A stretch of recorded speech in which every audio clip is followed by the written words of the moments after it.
simple. I'll show you how to do it.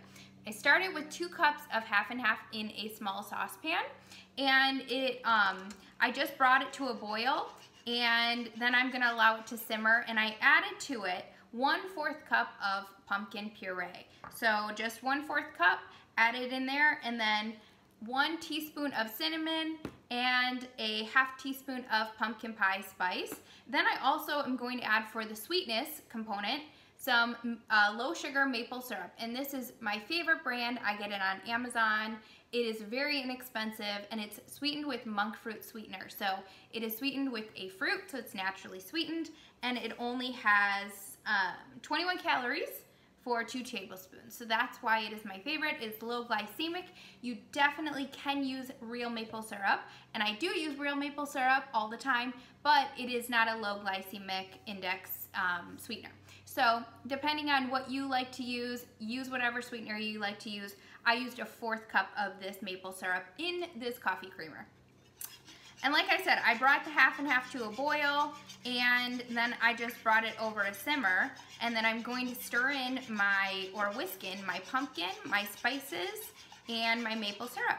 And then I'm going to bring it to a simmer on the stove, and I'm going to show you guys kind of what it looks like here in my kitchen.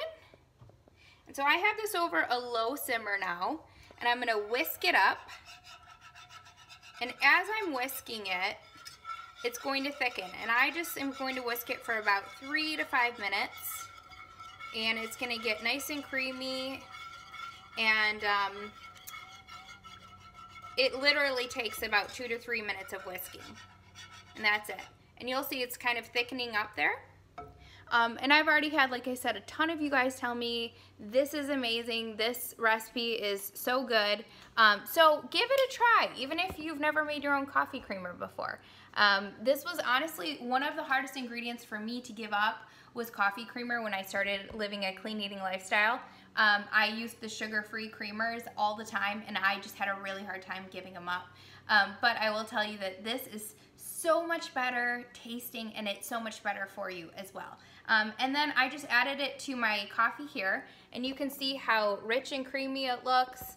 And like I said, you can use whatever kind of dairy you like too. So if you do have a dairy intolerance, this is a great option for you, because you can kind of personalize it and make it your own based on the sweetness, based on the spices that you use. I also have a whole bunch of holiday creamers. So if you like to start the holidays a little early, we do at our house, then you can do peppermint mocha, gingerbread, all different kinds of flavors of coffee creamers. Just look on Dashing Dish recipes and type in the search bar coffee creamer, and you should be able to find them. So I hope you guys have a great rest of your day and a great start to the fall season. Have a great day.